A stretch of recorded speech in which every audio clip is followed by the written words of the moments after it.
me, I just wanted more, because when you work a 9 to 5 job, like, you're limited. I just always had like an entrepreneur mindset. Like, I remember I was in a factory. I was working for Bed Bath & Beyond. Mind you, I'm making $16 an hour. Meanwhile, I'm counting up all the invoices because I'm packaging all the boxes.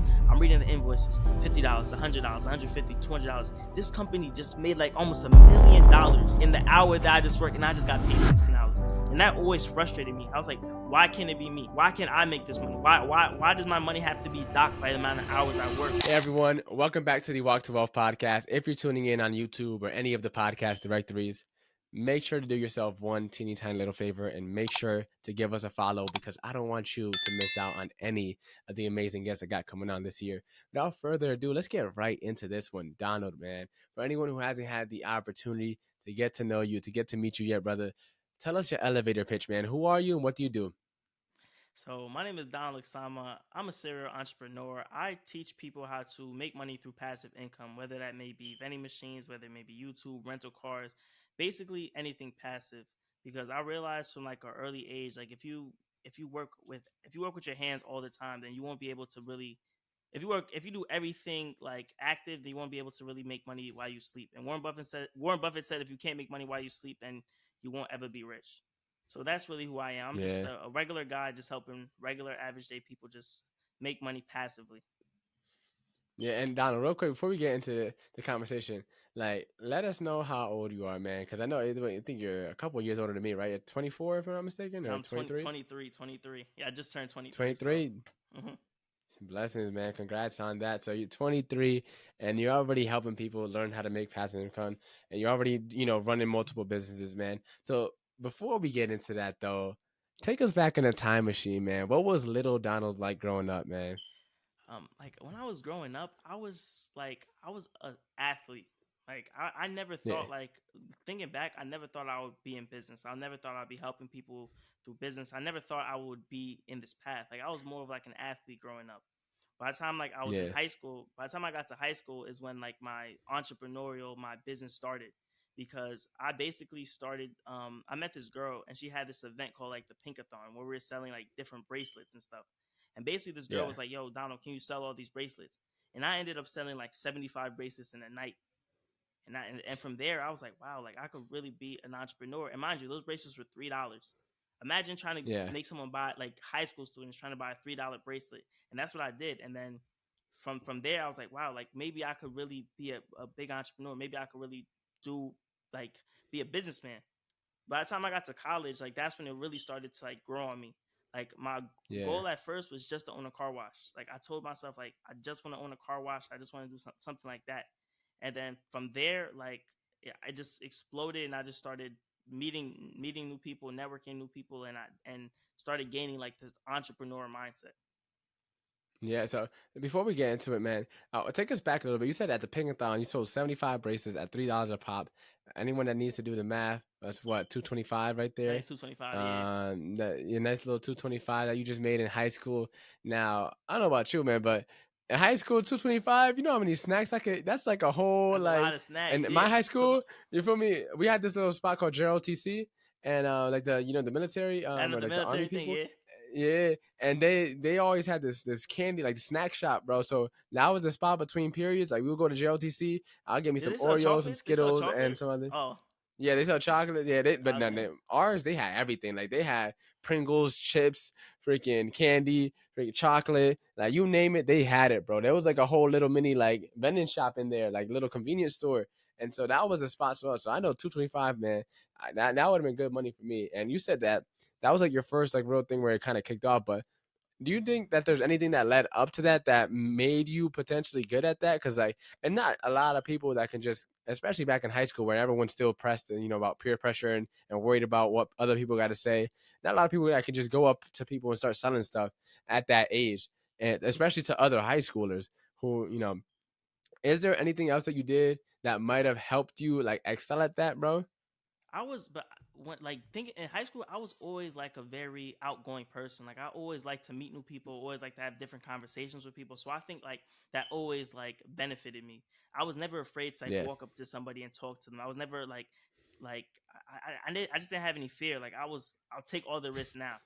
And being that I was playing sports, I was running track, and I was like known in the school. Like it just made it easier for me, and people was like able to like to Yeah. connect with me. People was able to like trust me at that time. You feel me? Yeah. So like that's what like I feel like that also helped me to be like in my like entrepreneurial journey.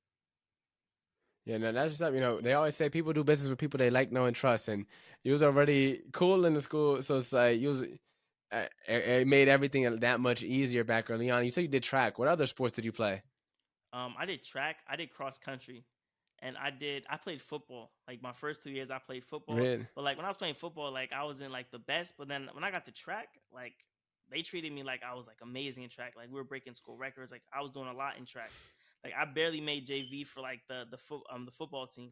And then when I got to track, like varsity, like my first year, I was the captain of the cross country team, and I didn't even run cross country like that. Like I was a sprinter, Yeah. and I was still able to be like the co-captain of like the cross country team. So that was like pretty cool. That taught me like leadership at a young age as well. Like it taught me how to become a leader. Like I have people like following my instructions, and I'm not even like the fastest one there in terms of like Yeah. distance wise. So that Yeah. that that I feel like those experiences like they helped me like they shaped who I am like today. Like those experiences back in Yeah. high school. Nah, I feel because I played football. That's how I played football. That was my main sport. I did basketball for a year. My sophomore year, I made the team and quit the same day I made it. And then I picked up track my senior year. That's a whole. Long story short, this is a lesson, right? Life lesson for everyone is if you feel like you're not doing something for you, it's okay to walk away from it. So like for me, a That's little a bit of fact. backstory, right? I made the team my freshman year, right? And my coach my freshman year, if you weren't in the starting five, you pretty much didn't get any play time. And what sucked is the person that was starting over me, I played point guard. But the guard starting over me sucked. Like he was one of those guys that made the team in middle school just because like he passed with two hands and like he made sure to protect the ball when he dribbles, like super technical. He wasn't actually an athlete though. He wasn't a hooper for real. And so he made this team just because like he's like the coach's pet, right? He's the exemplary basketball player that follows everything to a T. And so that's how he made it. And he's starting over me, and I know I'm better than him. So I'm like, damn, all right, but I ain't no quitter. So I was like, I'll just ride it out. And then I started getting more playtime, and then our city rivals, Stanford High, we played them mid-season my freshman year, and that last 2 minutes, crunch time, like those are very valuable minutes. It was a close game the whole game. Coach Fourth put me quarter, in, 2 minutes right? left. Because fourth quarter, 2 minutes left. So that last 2 minutes, I got like three steals, and I got the game changing layup because we was down, I think one, and then on a fast break, I broke out, was wide open, made the layup, boom, we got the lead. Then I got two steals, and then I had the game closing free throws to close out. So I'm pretty much I ain't gonna say it, but I low key won the game for us. You feel me? I low key won the game for us. And I'm That's a thinking in fact. my head, like, yo, like I'm about to start playing more. He's not gonna start. And coach just started playing me even less. Like, I was like, all right, bro. So I was kind of miserable, low key playing. Sophomore year, fast forward a bit, basketball tryouts coming. I don't know how it was at your school, but at our school, basketball tryouts was like the function to be at. It was like a party. Like The there was main mad thing. people that had yeah, people that had no business in a basketball court will pull up just to say like, "Yo, we going to tryouts." Like, we going to, "Yo, you going to basketball tryouts?" Yeah, I'm going to basketball tryouts. It's the Right? same thing for And so me. it's Like like, gym full. It's the same thing. Gym yeah, used bro, to always gym be full. full. And so I ended up making a team, right? And the day we made it, as I said, we had a scrimmage, and so they were gonna officially announce that I made it pretty much at the end of that game. And so I'm on the bus there waiting. I remember I had my headphones in, and I was just sitting there listening to music. I was like two rows in on the right hand side of the bus, man. I remember this vividly for whatever reason. And I'm just sitting there listening to my music, and I was just in my head thinking like, yo, am I really doing this for me, or is it because like everyone goes to tryouts and I just happened to make it this year? And when I really came down to it, I couldn't say that I was doing it for me, right? And so I ain't saying nothing to no one. I got off the bus and from there walked off. I went to go hide in my calc teachers. I was a junior. One of my math teachers, I think, went to go hide in her room, and then I took out the 3:30 after school bus, and that was that. Never played basketball, at least for organized ever again after that. Long story short, as I said, I knew I wasn't doing it for me, right? And I'd be damned if I go live my life for other people, right? Or live my life not for other people, live my life live the life that other people want for me instead of the life that I want for Mm, myself. That's that's better for deep. myself. You feel me? And so it's like I didn't know how to word it back then, but that's essentially what I was thinking. And so I just quit the team, and then I ended up playing track my senior year. I did javelin, and I always had an arm, so like I was just going running around with a spear, just slinging that joint. And then I did track as well. I did hurdles, literally the last track meet Oh, because why not? wait, Not because wait. like mhm. Did you do 110 or 400 hurdles? I did the 110, which was crazy, and then I did the 300. Or was it? 300. Yeah, it was three. It wasn't 400. Yeah, it wasn't 400. It was 300. And that was funny. I was running, and literally there's this guy next to me. I got dumb tired. By the time we turned around to hit the loop, that last 100 meters, I was so gassed, and we only had like four hurdles left, or like three hurdles left. And the guy next to me had caught up to me. I had dusted him, and then he literally jumped and he got caught on the hurdle and fell on his And face. So that's I a look dangerous back and I see race. him fall, bro. I see him fall, bro. I was like, I'm walking to the finish line. I don't care anymore. So I still beat him technically, but that was pretty much that, man. But long story short, I say all that to say, man, I played sports growing up, and it made a big impact on my life, man. It really, helped define who I am. So it's like for you, man, like how has sports like impacted you, and do you think you would be who you are today without the sports? Now, I don't think I wouldn't be with who I am today because sports it teaches you like a lot. It teaches you discipline. Like imagine like you have to go to practice every single day. I don't know about you, but I practice like every single day for track. In Yeah. high school and in college, I was going to practice every single day. We had weight room. We had to go to the trainers. We had rehab. We had all these different things. I think sports teaches you discipline. It teaches you that you need to show up, and it teaches like accountability. And also too, since track is like a team sport, like you have to show up for your team, even though it's an individual sport. But when you go to like these big meets, you have to win together as a team. So I think like sports teaches you accountability. It teaches you teamwork, how to get along with people. Right? There was times that we're doing relays. Relays basically like four people on a team. And if me and like somebody on the relay was mad at each other, we had to learn how to basically come together and work out those different problems. So I think sports for everybody should do sports. It teaches you discipline. It teaches you responsibility. It teaches you that you need to show up and you need to get it done.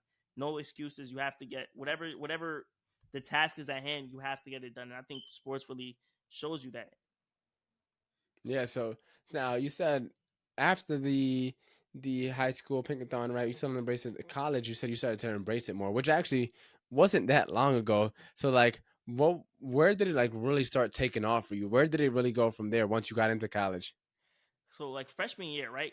COVID happened my freshman year. I was running track. I was doing amazing. I was doing amazing in track. I was one of the Quick- fastest people at my on my track team, right? And then Yeah. COVID hit, bang. So when COVID hit, all everything got shut down. Track was closed. Everything was closed, right? So basically, during that time, we were stuck in the dorms, right? The dorms was the only place that we could stay in. So during that time, my business partner, me and her at the time, my business partner at the time, we started this company called DSK Products, and we were selling hand sanitizers because there was no hand sanitizers in the store. Like I was going to all these different stores like ShopRite, Walmart, and I realized that there was no hand sanitizer in the stores. And one of my teachers said, "Oh, hand sanitizers will be a good business." So my business partner actually knew how to make the hand sanitizers. So I went over on Instagram and I went on my story and was like, "Yo, does anybody have alcohol? Because you mix alcohol and what's the green thing? Aloe vera together, and Yeah. that makes hand sanitizer." So Okay. that's when it really started. So we made 6 bottles of hand sanitizers and we sold those hand sanitizers that day. You feel me? We went to Dollar Tree to get the bottles. We went to this place called Vista Print to print out the labels of like our logo and Yeah. stuff. And that's when like business actually started.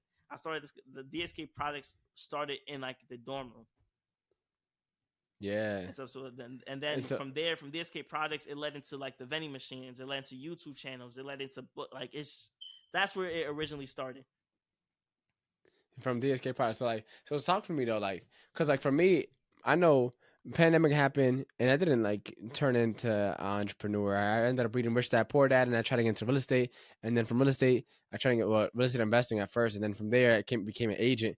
It's like, so for you, like, I was watching a lot of podcasts, a lot of YouTube videos. Like, who were you watching? What were you listening to? Because, bro, I know we go to like networking meetups and business, but like most people our age aren't doing that, bro. It's like, what were you listening That's a to at the fact. time? What were you like watching at the time, reading at the time? Were you even reading? Like, what even made you want to do that, man? Because as I said, starting a business isn't like the norm for most people at this age. Yeah, for me, I just wanted more. Because when you work a 9 to 5 job, Yeah, like you're limited. I remember like I just always had like an entrepreneur mindset. Like I remember I was in a factory. I was working for Bed Bath and Beyond. Mind you, I'm making $16 an hour. Meanwhile, I'm counting up all the invoices because I'm packaging all the boxes. I'm reading the invoices. $50, $100, 150, $200. This company just made like almost $1 million in the hour that I just worked, and I just got paid $16. And that always frustrated me. I was like, why can't it be me? Why can't I make this yeah, money? Why does my money have to be docked by the amount of hours I work? Why, right? So then I read Rich Dad Poor Dad. Somebody sent me Rich Dad Poor Dad to read, right? And I started, like you said, I started watching all the business stuff I could. Like I watched Earn Your Leisure podcast, the Social Proof podcast. I watched Alex Hermosi. I was watching Dave Ramsey. Every big Wall Street Trapper, Push Mammoth, all the like the the African American entrepreneurs and other people. I was just watching all of them just to really just get inspired because I'm the type of person I don't really need someone to hold my hand. I just need you to tell me like, hey, um, I made $5,000 a month from vending machines, and now my mind is like, woof. Now I have to prove to myself that I could do it. Like that's the type of person I always am. I'm very competitive, right? yeah, So like yeah, once like I tell myself, once I see it, I challenge myself like, yo, can you really do that? Can you actually do that? Because like I started watching this guy named Hamia Ibanez. He's basically one of the biggest vending machine channels on YouTube. I started watching him back in the early yeah, stage when he didn't have a lot of subscribers. This was during the pandemic and stuff. And I was like, yo, like like I could start a vending machine business. Like I could really maybe I could do it too. And that's how those are like the different people that I was watching to really get inspired because for me like I just have to see it because I feel like the problem with people is that they can't see it, so they really can't do it. And I always had like a big imagination. Like I tell people all the time, like if yeah, you want to be like a millionaire, you want to make hundreds of thousands of dollars a year, you need to be able to see it before it's ever in your hands. Like I be telling myself, I'm not a millionaire yet, but I'm still telling myself like, yo, you're gonna be a millionaire one day. Yo, you're gonna be driving in this Sparks. I get exposed to this stuff. That's why when we go to these networking events, you get exposed to different types of people. You meet millionaires yeah, and billionaires. You meet people like I've been in rooms with millionaires, and the way that they speak and the way that they move and the like that exposure alone just makes me want to be great altogether. yeah. No, I feel you. I felt that OD because I went to a lot of networking events and bro, this I got quite a lot of. I got a good amount of millionaires in my phone, bro. Like in my contacts saved, bro, and the people I could call up. Now they may not pick up first call. Now I'm not. I'll be transparent. Feel me? I'm not him yet. You feel me? But they still in my phone. I still can speak to them, bro. They might not pick up first call, but maybe second call they pick up. But at least they'll text me back.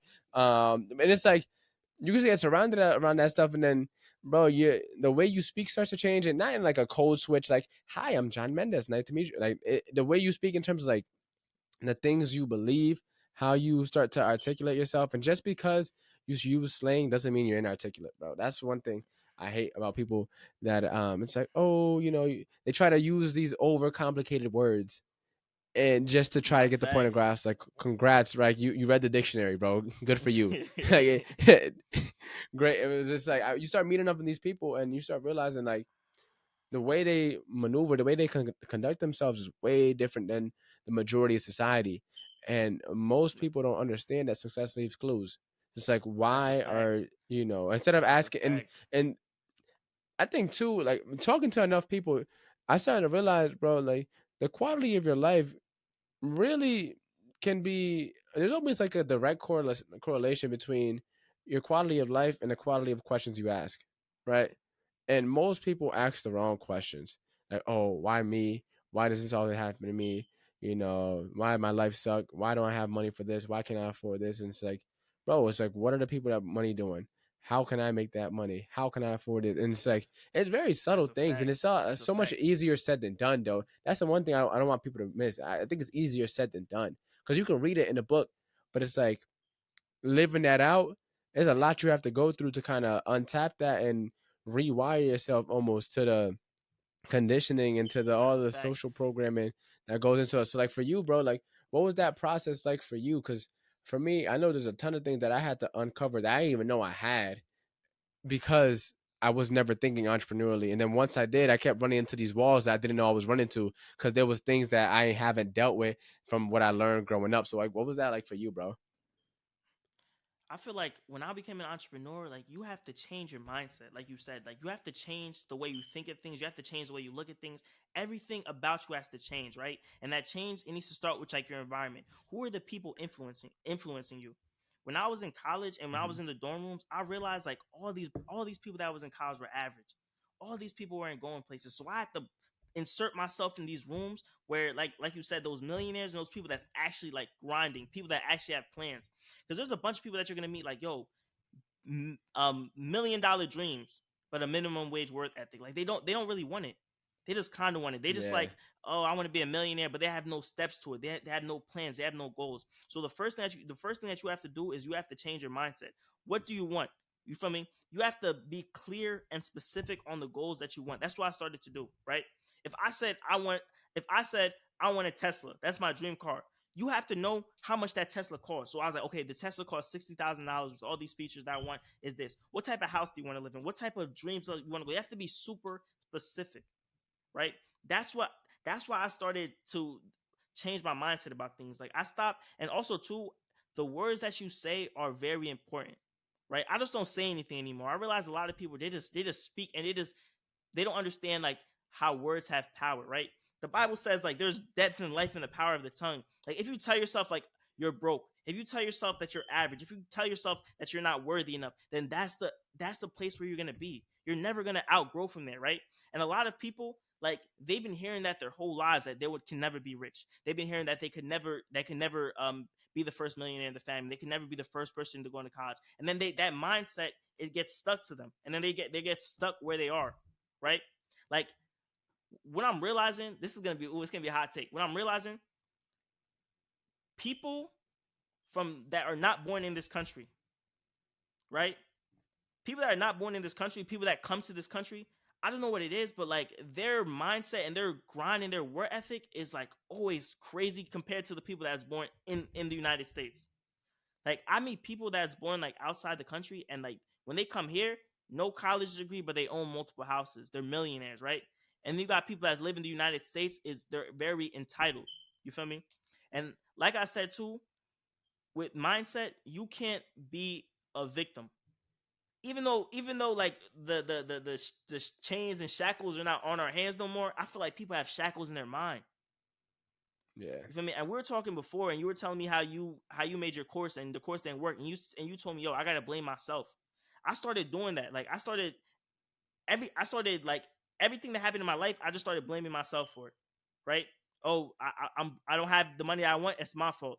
I'm not where I want to be in my life. It's my fault. And a lot of people don't do that. They blame everybody else for their problems, and they never really and they don't and they're the root of the problem of why they're in that position, right? People will blame McDonald's for being fat. People will blame the government for being poor. People will blame the cigarettes for the cancer, but they're the problem.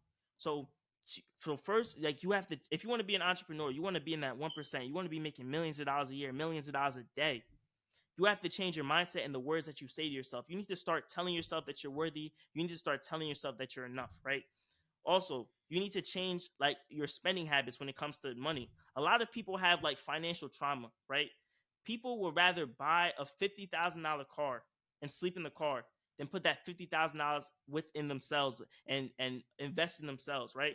You have to understand that if you want to be rich, if you want to get to the next level, if you want to get somewhere in life that not a lot of people could get to, you have to invest in yourself. You have to invest in assets and not liabilities. You have to invest in stuff that's going to help you in the future, right? I seen people in college, right? I talk about college in the dorm rooms. Like you'll see like a lot of things. You'll see people $5,000 sneaker collection, zero stocks. Like that's a backwards mentality. people's always the problem with people and the mindset is people are always trying to impress the next person and the next man. And I feel like this happens a lot in the black community. We're always trying to impress the next person. And then you do that for so long, and then you realize like, yo, I have no money. I have no credit. My life is not where I want it to be. I'm behind in life because you spent all that time. You basically spent all that time trying to impress other people. So in terms of mindset, I believe you have to just speak good things in your life. You have to really change, you feel me, and put yourself in those environments where millionaires and billionaires and high achievers are gonna be. Yeah, nah, man, you dropped a lot. I want to touch on the part where you said in college how people have a $5,000, you feel me, sneaker collection, and not. Yeah, I think I think the Black Americans spend like $1 billion a year in shoe and like in designer alone or something like that. I forget what the exact number is, but Crazy, the bro. number is crazy. Like Crazy. people are spending crazy money, bro. And it's like for me, it always amazed me because we got people in high school rocking V-Lone and Amiris and freaking Christian Dior and Louis Vuitton and Fendi and all this stuff and freaking And why are they what's the doing that? They're Ferragamo living belts and and all that that stuff. Ferragamo facts. Like you have to. Why are they doing that though? Like you're living above your means for what? You feel me? Like like Bro, I still never people are understood so that. worried about and people are so worried about like they drip, you feel me, and how they dress and not worried about things that are actually gonna move them forward in life. And so it's like for me, it's like I understand like people always say like, oh, if I work hard for something, it's okay to treat myself. And it's like, no, it's not. it is it is not okay to treat yourself if you don't got your priorities straight, bro. I don't care how hard you work, don't treat yourself, bro, until you got your priorities put together, right? And then whatever that may look like. Now, I'm not saying go invest in stocks. I'm not saying go invest in real estate. I'm not saying go, you feel me, whatever. But if you just worked an 80-hour week and you feel me, you just worked hard and you about to treat yourself, but you still only got a $500 freaking savings like account. It's like treat yourself as making sure your emergency fund is for me put together. Treat yourself as making sure you got your credit right. Treat yourself as making sure that you sticking to your budget. Like people need to redefine what, and I hate telling people what they need to do, but what I would recommend doing is like redefining. First, ask yourself why the things you find as treating yourself are treating yourself. Like for me, so I grew up in the church. I started going to church around third grade, and that helped me build up a lot of who I am. So like in high school, like I was never into promiscuity, bro. I was never, it's still not to this day, bro. I was never into smoking. Like I never smoked to this day. I never did drugs. Right. Facts. I didn't start drinking, and I only drink like socially. I didn't start drinking until I was like almost 19, and I'm Dominican, bro. I could have started drinking at. I probably could have started drinking at third grade if I wanted to. Just growing up in a Dominican household, right? Hmm. That's just culturally that's the norm, bro. There's nothing bad about that. That's just what the norm is culturally. So it's like and I grew up in a project, so it's like I knew all the people that was doing it. It's not like it was never there in my life. The opportunity was always there, but it's like for me, it's one of those things where it's like, bro, because I had a different belief system that I was founding on, like I just viewed a lot of the vices of the world and was like, nah, like I'm good off of that. Like I was never into designer clothing. I'm yeah. If you see me on a day to day, bro, I'm fine with it. Just a plain white or black tee, bro. Some ripped jeans. You feel me? And then like you feel me? Some like Air Forces, and I'm good, bro. Like I don't need to get some designer or anything. And not to say that it's bad. It's just like, well, is your stuff in check before you start, splurging on things that you don't necessarily need? Because like, what good is having money if it's not to be like to enjoy it, right, and to help others? A lot of people work hard These and never people get don't to even have enjoy life, and money. next thing you These people know, don't have money though. You yeah, feel me? That's the exactly, problem. and that's the These thing. So it's people like, they don't even have money. Like you're trying to and portray that you actually have money, but you don't. yeah, exactly, and Alex Ramosi was talking about it, and he was like, to the people who actually are players in the game, like all that stuff is like it's for the birds, bro. It's like people know like the real like if Alex Ramosi were to see you in that Ferragamo, whatever, like bro, he's making 9 figures a year, bro, easy, and breaking rocking a tank top. Like he's you feel me? He's good, and he doesn't have to impress anybody. Now he could be dressing a little nicer, You could say that maybe he should be, right? Whatever, but he got it popping, and he knows that, bro. It's not about how you look, bro. It's about what you actually have going on. And a lot of people try to make it look like they have something going on instead of getting something going on and then figuring out the rest later, right? And it's like once you do have something going on, you want to splurge on some clothes. By all means, get that $5,000 sneaker collection. Feel me? By all means, go splurge at Ferragamo or Louis Vuitton, but make sure your other stuff is situated first, right? Before you start doing that, because I think I don't know if you know Ramit Sethi, but he talks about like when it comes to budgeting, you should have like three categories that you spend on, and that's just your like you don't care. So whether that's coffees or Starbucks lattes, whatever that's maybe it might be avocado toast, it might be designer shoes, it might be an anime collection, whatever it may be. Like have areas in your life where you can enjoy your money, but then also have other areas in life where like you're making sure you're good and your future is good, that you have money to invest and grow and stuff like that, investing in yourself as well before you start investing in materialistic things. That's a fact, man. That's a fact. And the thing is, I'm realizing So too, like a lot of people. I saw this quote yesterday from this guy named Him 500. His name is Marcus Barney, like a credit yeah. coach. He said something like you have to. It's okay to miss the wave to get to the ocean. Like, and I thought that Mm. was like, wow. You feel me? But go ahead, what you were saying. Go ahead. I know you're. Nah, that's dope. Nah, that's dope, bro. I never heard that one before. It's okay to miss the wave to get to the ocean. Everyone's trying to be, trying to get on board, like with what's trendy and stuff. Like it's okay to miss crypto. It's okay to miss NFTs. It's okay to miss, you feel me? All these little buzzwords, Web3, whatever, to get to where you need to get to. Because there's always it talks about that in Richest Man in Babylon too. I don't know if you read that book, but it talked about like one of the chapters was like how they went to a foreign village with some crystals, and they ended up getting scammed because the crystals were fake. And it goes to show like when you try to get into the get money rich quick and like the get rich quick schemes and stuff like that, it's just as fast as it goes, as fast as it comes, as fast as it goes. That's a fact. And being okay with the journey, I feel. So it's like, I mean, you weren't in college not that long ago, bro. So like, once you started getting more into business, like, where did that journey go? Did you finish college? Did you end up dropping out like me? Like, where did your journey go from there? So like I'm in college still. Like I was supposed to graduate last year, but I had some problem with credits. So I'm taking my last class. I have two more credits, and then I should be graduated this year. But Yeah, yeah. So I'm finished college, but I realized that college for me was more like a networking place more than like education. Because a lot of people that yeah, go to college, like they go to college just to show that they got the degree or they got forced by their parents to go, whatever it is. But like I think college for me was more of like a networking place. You have to college. I feel like it's a trap. Sometimes, in some cases, college can be a trap for some people because some people get to college, they finish, and then they stop learning. You always have to be a student of life. You feel me? You always have to be a student of the game. Like if you have to really keep on studying your craft and keep on getting better every single day. And I feel like people in college with college degrees, like they feel so entitled. Like, yo, look at my degree, look what I done, look what I did. But then they stop learning. You always have to constantly be learning. And I feel like too in college, I was in some entrepreneur classes where the teachers weren't even entrepreneurs. Teachers weren't even teaching me mm, business for real. You feel me? I was making more money than some of my teachers, but my teachers would look at me and they would try to like downplay what I'm doing. Right? They'll try to yeah, downplay like my success because since I'm younger than them, since they feel like they're like people see that I'm young, and then of course they're gonna try to they downplay my success, downplay what I do because they're trying to put us on the same level of life, and that's the thing I feel like a lot of people do.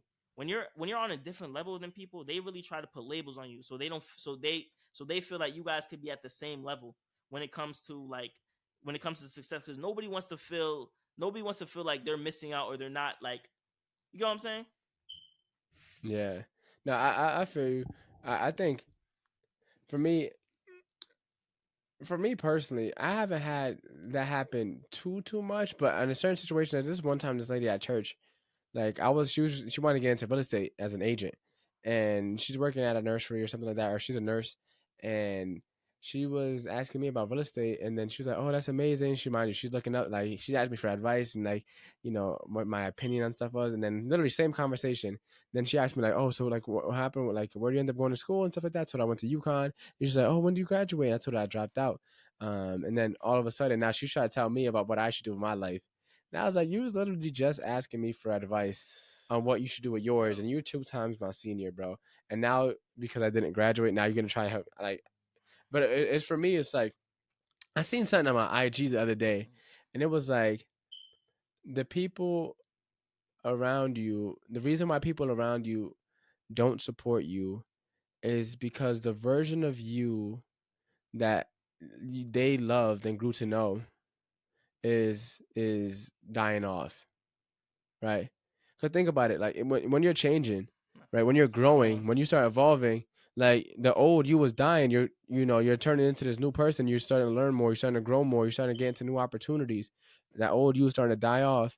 So it's the reason why a lot of people don't support is because like the version of you that they did know, that they grew to love, that they grew up with, right, is dying off right in front of their face, And it's and there's gone. nothing they could do about That's a it. fact. You feel me? And it's not because for And ill to add cause to that your they want point, to, go ahead. tie My that bad. back. Now I was gonna say it's not for ill cause Okay. sometimes. Like it's not always because like they want you to keep you down. You feel me? Not because they don't want you to grow, but it's also like damn, the person they knew was, you feel me, no longer there. So of course it's gonna be tough for them as well. So not everyone I feel is like, I don't have like a pessimistic view where like everyone's like that's not an entrepreneur, not on this journey, is out to get me or hold me back. It's like sometimes it's like they doing it with good intent, but like it's just not the best for me and where I'm going. You feel me? That's a fact. And I feel like there's a lot of people that there's too many reverse role models out here. There's people in your life Yeah. that you respect, but they're but you don't want to end up like them. Like a lot of people, Yeah. they say, "Look, I want to be a millionaire," and then they go to their parents for advice, and their parents were never millionaires, right? I feel Yeah. like you need like there's a lot of like you have to find people like role models in your life or people that you look up to or mentors, because I feel like finding a mentor is like the fastest way to like grow to or get to like the where you're trying to get to, because mind you, if some of our parents only made 6 figures, so that's the only thing that they could show us how to do. Like if your goal was to be a millionaire and your parents make 6 figures, your parents could only get you to 6 figures because that's what they did, right? So I feel like we need to watch out for reverse role models in our life. We need to find mentors. You need to find people that's going to basically uplift you. And like you said about the outgrown people, I definitely agree with you in terms of outgrowing people. There are some people that are still in that like they're still in like that high school mindset. They're still in that, oh, I gotta have fun mindset. They're still in that like not taking responsibilities mindset, right? Because as a man, as like somebody that's as someone that wants to be respected in the future, you need to make sure that you're handling your responsibility.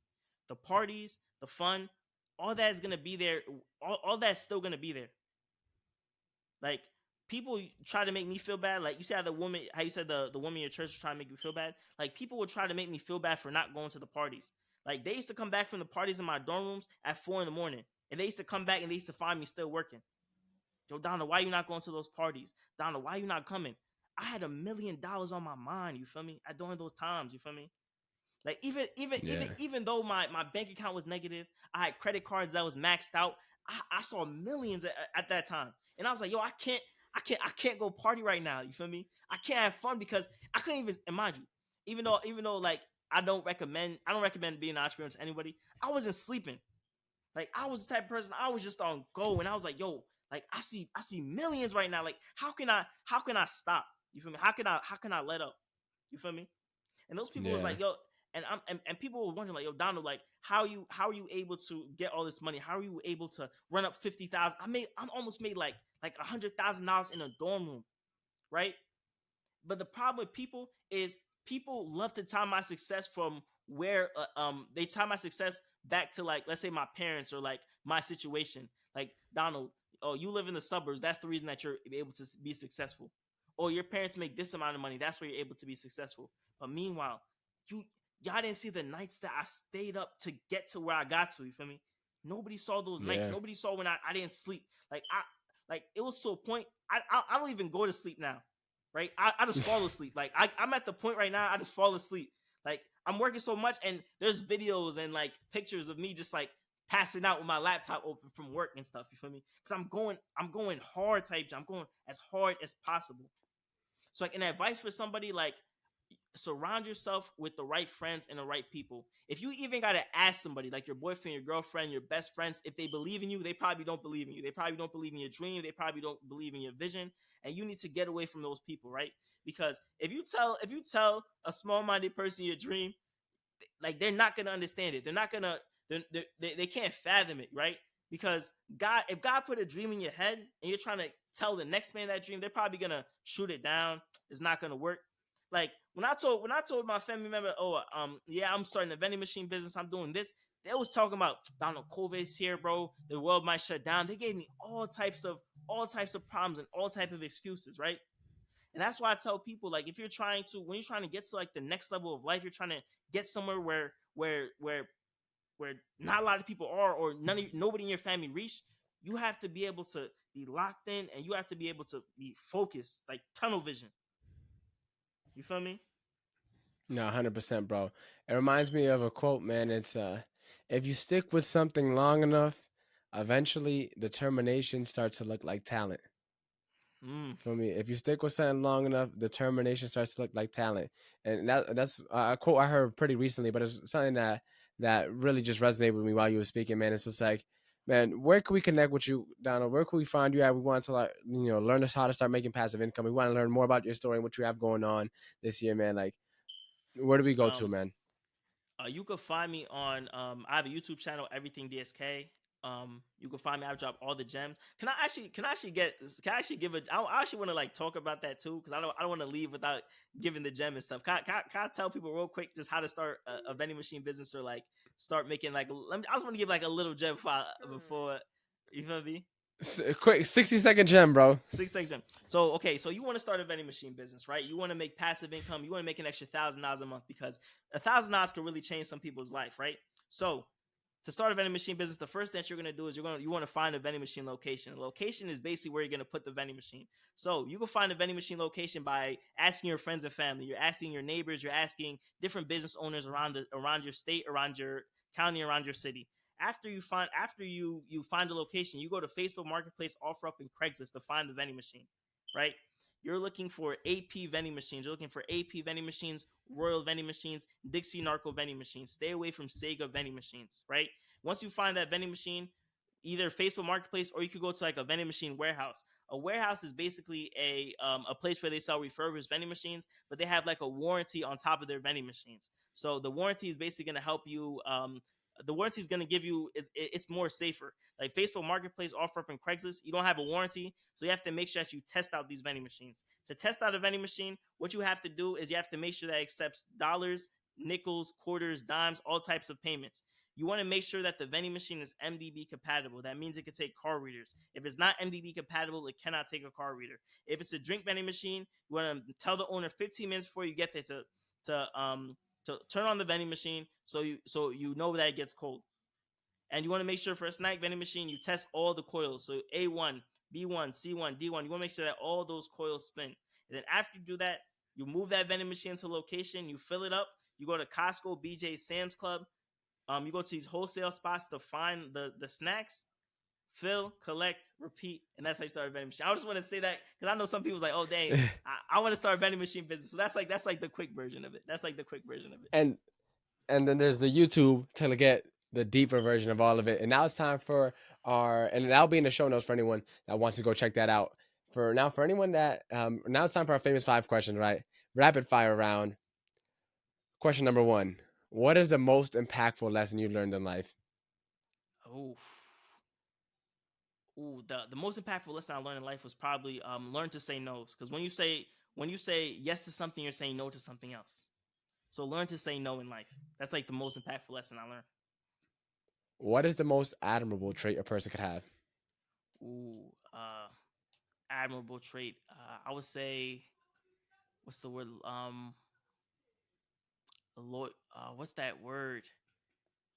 I would say the most admirable some trait is, I don't know the word, but just to define it, it's like somebody that their word means something. I don't know. I can't define the word right now, but it's like whatever I say I'm gonna do. If I say I'm gonna show up, if I say I'm gonna do this, that is what's gonna happen. I don't know what the word. I don't know if it's loyalty or I forgot Yeah. the word.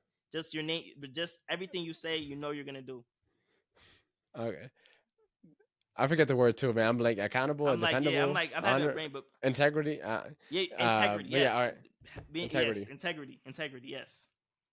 All right. If you had to change someone's life, but you only had one book to recommend, which one would it be? The Bible, so many life lessons in the Bible, so many life lessons. What is the legacy that you're working on leaving behind?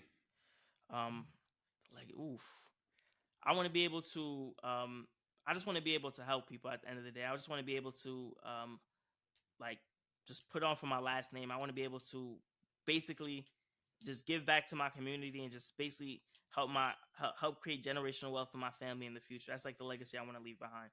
I want to leave behind that like nothing's impossible. Nothing's impossible with God in your life. That's what I want to leave behind for my family.